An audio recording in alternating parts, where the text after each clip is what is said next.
Terça-feira, 18 de abril. O programa Opção para a Vida foi gravado durante a abertura das comemorações do 32º aniversário do programa Opção para a Vida, realizado no último sábado e domingo. Você hoje terá a oportunidade, dentro de instantes, de ouvir a continuidade da mensagem ministrada pelo pastor Valberto, a Orquestra Sinfônica Louvores Eternais da Assembleia de Deus. Continue conosco. Espero que você, internauta telespectador, que não esteve presente, possa receber em sua casa, nessa oportunidade, mais uma vez, o que foi as comemorações do 32º aniversário do programa Opção para a Vida. Espero que Deus continue a falar ao seu coração. Fiquemos, portanto, com o louvor ministrado pela Orquestra Louvores Eternais.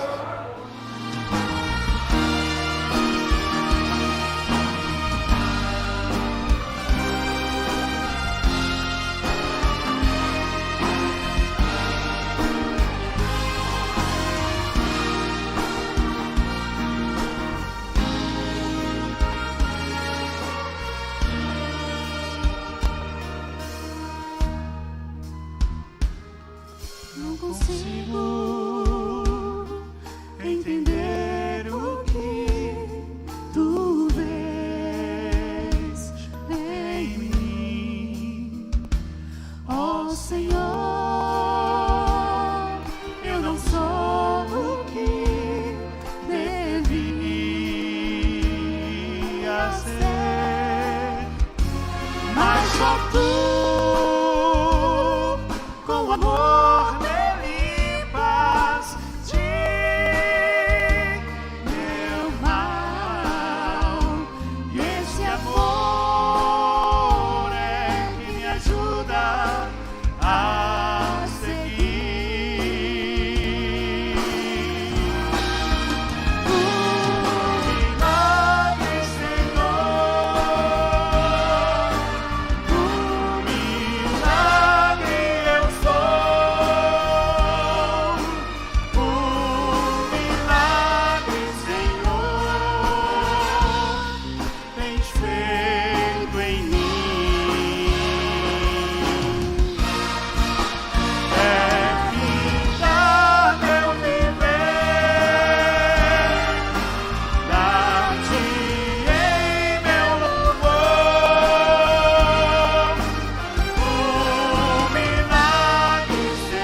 Mas com amor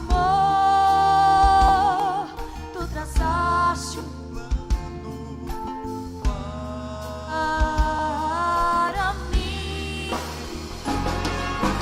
Deixes minha oração de fé, Senhor. Desde então só a ti pertenço eu. Você pode louvar ao Senhor conosco? Diga assim: um milagre, Senhor, um milagre eu sou, um milagre, Senhor, tens feito em mim. É brindar meu viver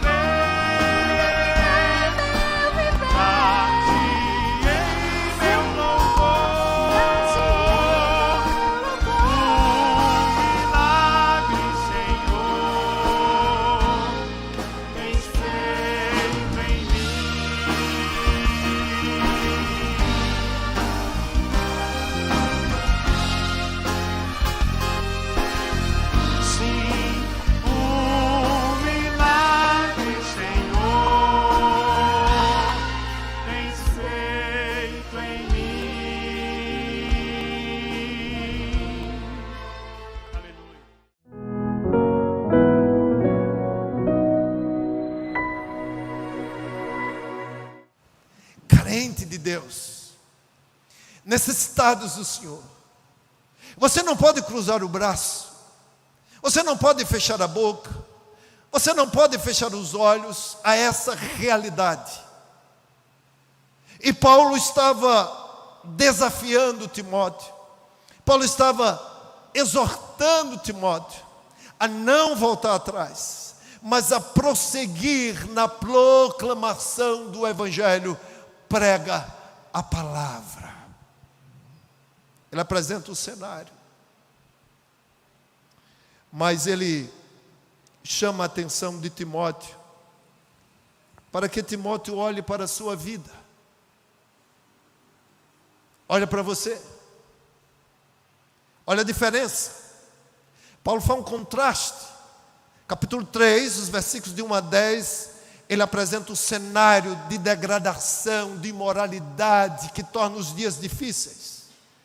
Mas de 11 até o 13, o apóstolo Paulo, do 10 até o 13, Paulo chama a atenção de Timóteo para olhar para ele e ver o contraste existente entre aquele que fez do Evangelho a sua vida e alguém que não teme o Evangelho, alguém que não conhece a verdade de Deus, alguém que não é impactado pela palavra de Deus. Nós somos assim. Nós somos esse cenário para fazer diferença. Não apenas proclamar, a expressão grega kerigma, anunciar, falar a boa notícia que Jesus veio para cumprir o propósito do Pai de reconciliar o homem pecador com Ele mesmo por meio da cruz. Não apenas falar, mas a anunciação envolve a palavra kerigma, que é proclamação, mas também martírion, que dá ideia de sofrimento, de padecimento. E você, ao falar, você tem que testemunhar, porque a tradução propriamente de martírio é testemunho.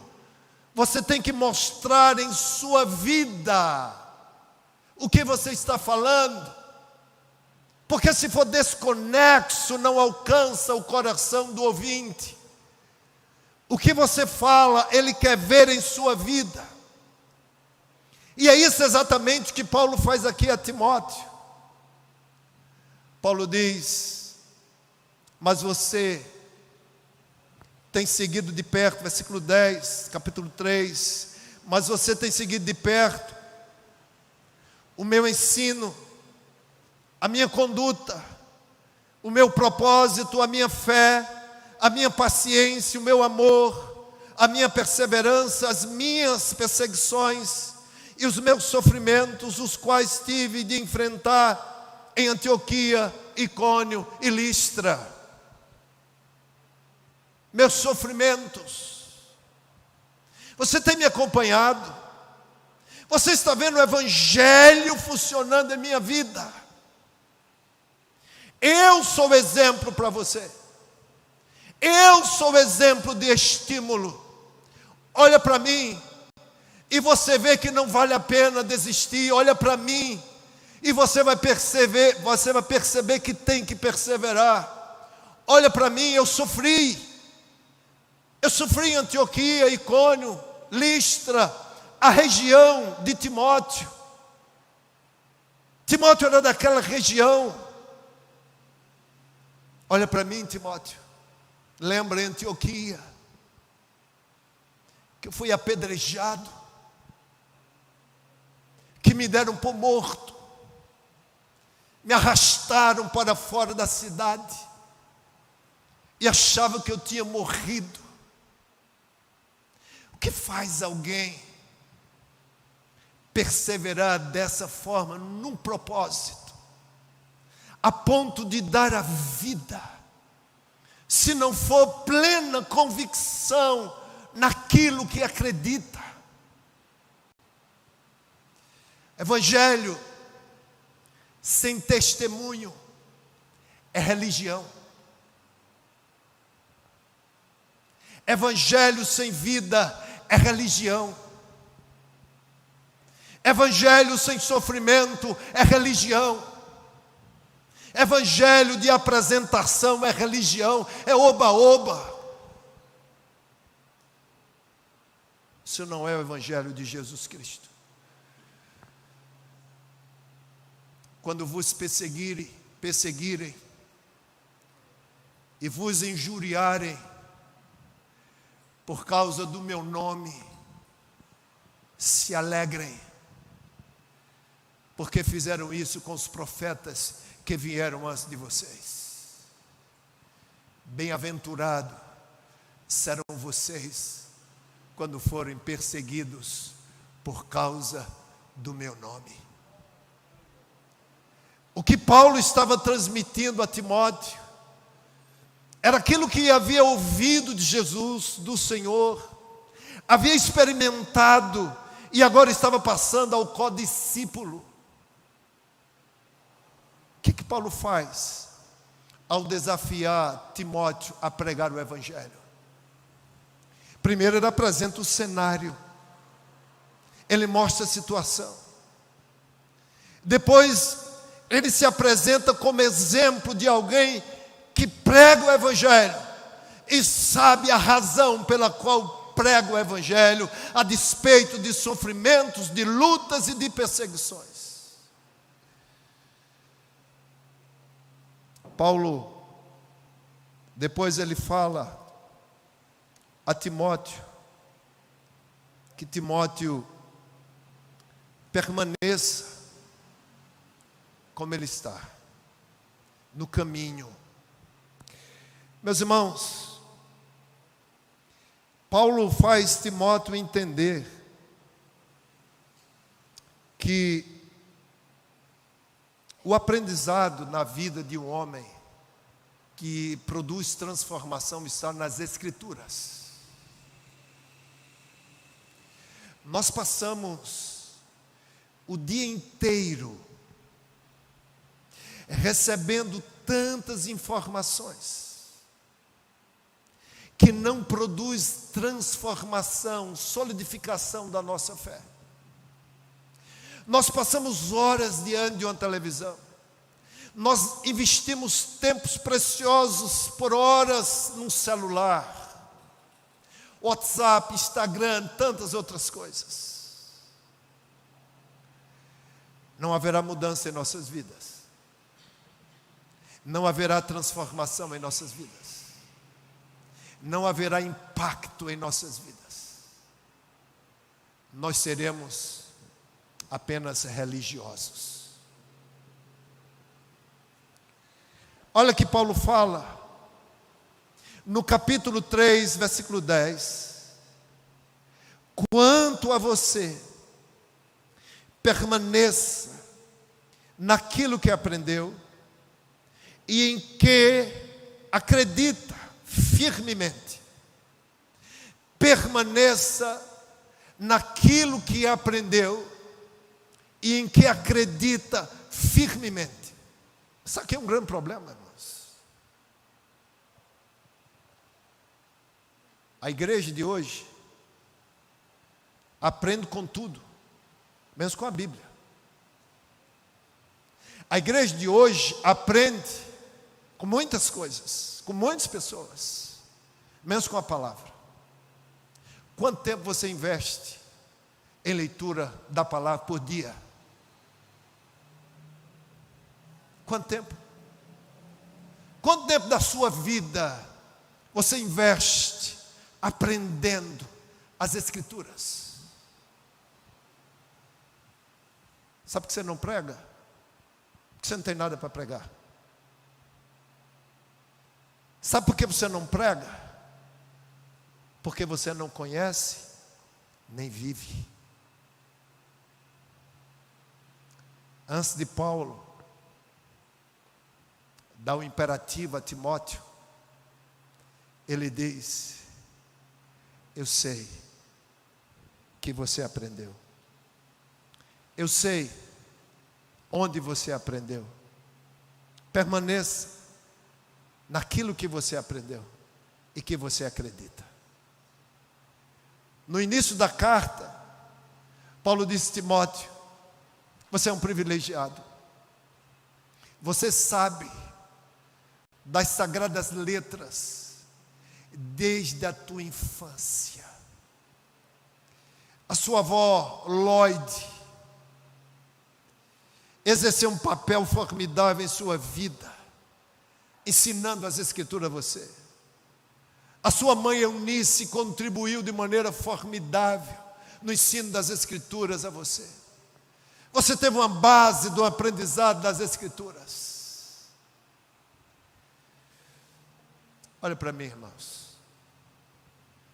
Quando Paulo chegou na região da Galácia, na região dos Licaônica, todos, olha para mim, todos da região davam bom testemunho de Timóteo. Sabe por que todos davam bom testemunho de Timóteo? Porque ele aprendeu as Escrituras com sua vozinha, com sua mãe. Aprendeu as Escrituras, colocou em prática as Escrituras. Isso chamou a atenção do apóstolo Paulo, que o desafiou a segui-lo, ao acompanhar nas viagens missionárias. E Timóteo se deu a esse trabalho.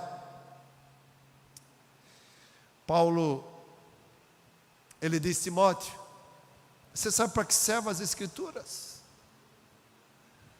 As Escrituras estão nos versículos 16 e 17. As Escrituras servem para ensino, repreensão, correção e educação na justiça, para aperfeiçoar o homem de Deus para toda boa obra.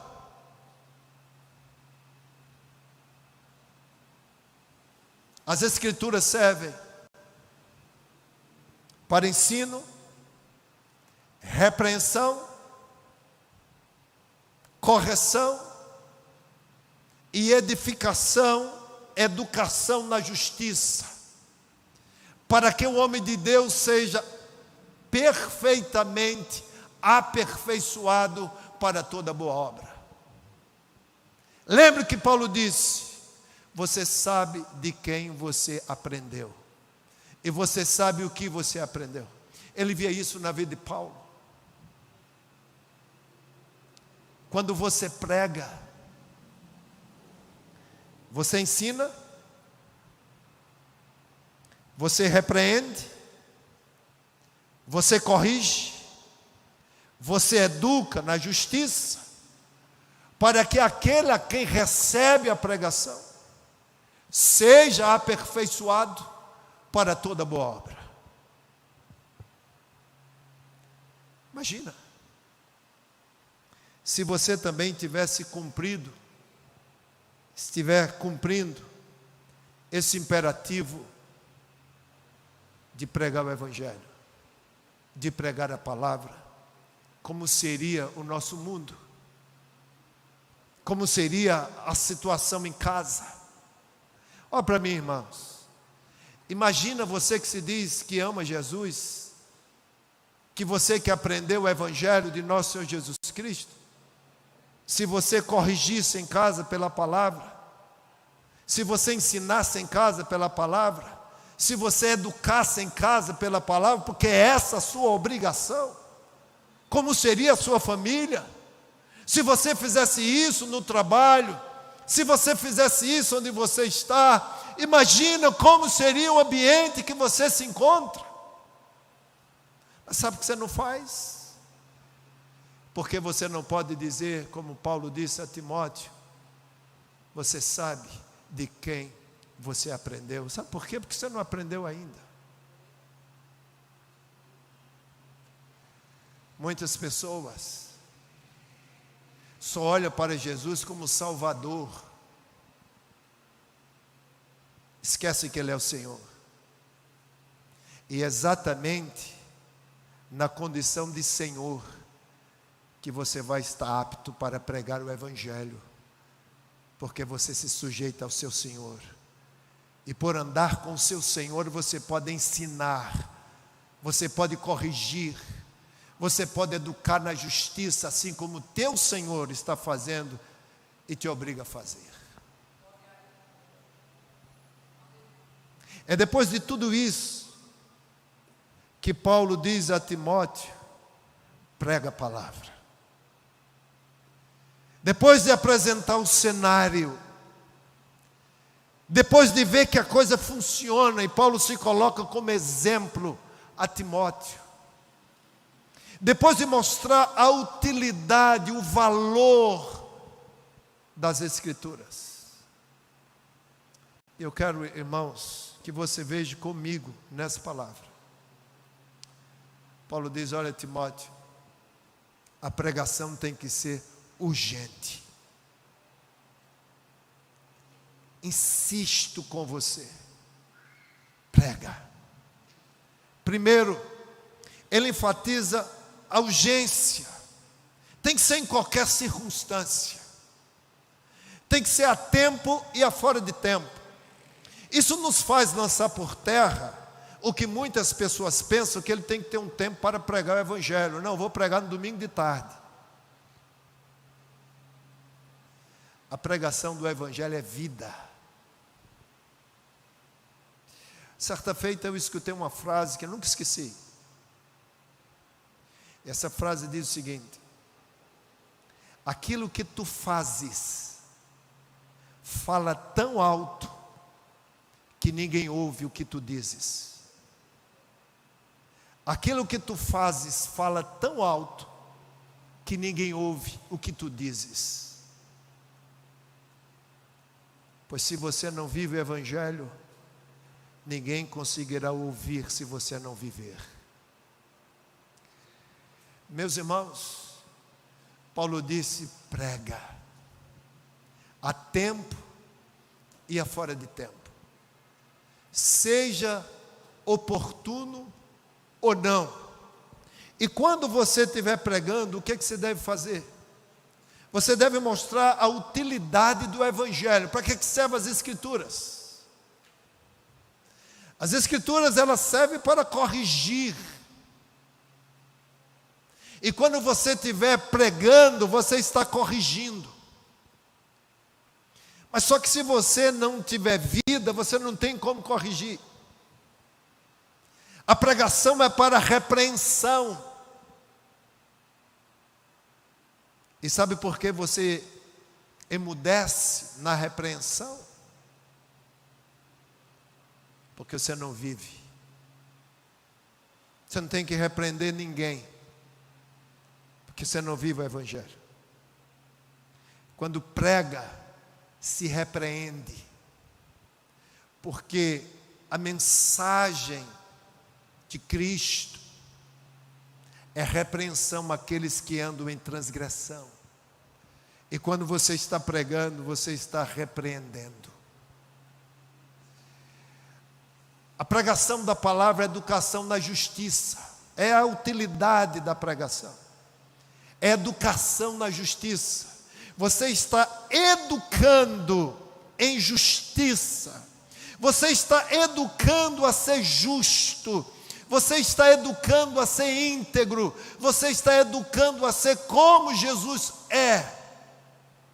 Por isso Paulo disse: sede meus imitadores, como eu sou de Cristo Jesus. E meus irmãos, vamos aproveitar o tempo para pregar.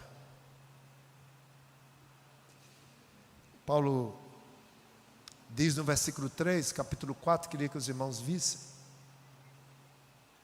Capítulo 3, versículo 4. Ele está mostrando a urgência da pregação, pois virá o tempo em que não suportarão a sã doutrina. Pelo contrário, se rodearão de mestres segundo as suas próprias cobiças, como que sentindo coceira nos ouvidos. Nesses 32 anos que o pastor Bosco, encabeçando esse projeto de anunciação do reino, de proclamação do evangelho, pregação da palavra, muitas pessoas não quiseram dar ouvido a sã doutrina que foi pregada, que é pregada, por preferir seguir mestres em suas teorias. Paulo, em seu discurso de despedida ali em Mileto, no transcurso de sua terceira viagem missionária aos líderes da igreja de Éfeso, ele já alertava que surgiriam lobos que não poupariam o rebanho do Senhor, que pregariam ensino, filosofias para atrair após si seguidores.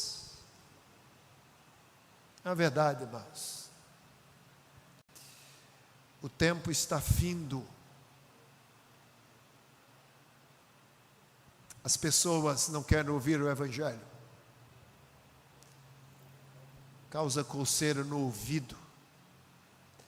Eles preferem o discurso de seus mestres para segui-los. E por fim, Paulo diz a Timóteo: faça o trabalho de um evangelista. Tem pessoas que dizem: eu não tenho um ministério evangelístico, então eu não tenho responsabilidade de pregar a palavra. Esse imperativo da proclamação do evangelho, de pregar as escrituras, é reverberado por Paulo, mas foi do Senhor. Mateus, finalizando o evangelho, ele transmite as palavras de Jesus: ide e pregai o evangelho a toda criatura. Paulo apenas disse a Timóteo o que Jesus havia dito.